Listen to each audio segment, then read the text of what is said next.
Pourquoi vous êtes venu ici aujourd'hui dans les Flandres à Renescure? Eh ben, d'abord, pour deux raisons. La première raison, c'est que j'ai été invité par mon vieil ami Alain Dubois, qui travaille avec Jennifer de Temerman. Et ensuite, parce qu'il s'agit des objectifs de développement durable, et ça me passionne. Et ce qui me passionne le plus, c'est que ça se passe au niveau de la commune, au niveau de la région, et c'est pas uniquement une affaire de New York ou de Paris. Voilà. S'il y a un message à faire passer au niveau des habitants du territoire sur les objectifs de développement durable, qu'est-ce que ça pourrait être le message?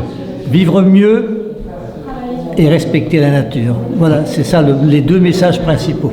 On a des exemples concrets à donner? Mais oui, plein.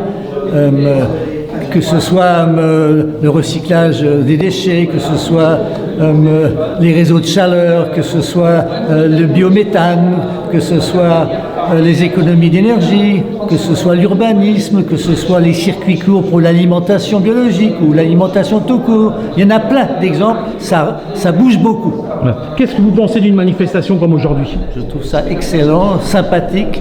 Vous savez, le développement durable, c'est une affaire collective. Et donc, quand chacun vient expliquer ce qu'il fait, ça fait des émules, ça convainc beaucoup de gens et tout le monde s'y met et ça fait boule de neige.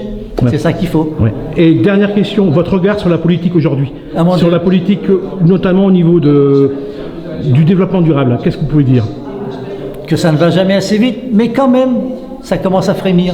Voilà. Est-ce que vous sentez une volonté du gouvernement d'aller plus vite? Alors écoutez, pour l'instant, il n'y a pas de gouvernement. Ouais, oui. Donc on va attendre, mais le nouveau président, qui est l'ancien, a dit qu'il allait maintenant faire de la planification écologique et mettre 3 ministres sur le coup. Alors quand même, je pense qu'on peut peut-être d'abord lui accorder ce crédit-là, et ensuite on verra ce qui se passe. Si vous aviez un conseil à donner à Emmanuel Macron, quel pourrait être ce conseil?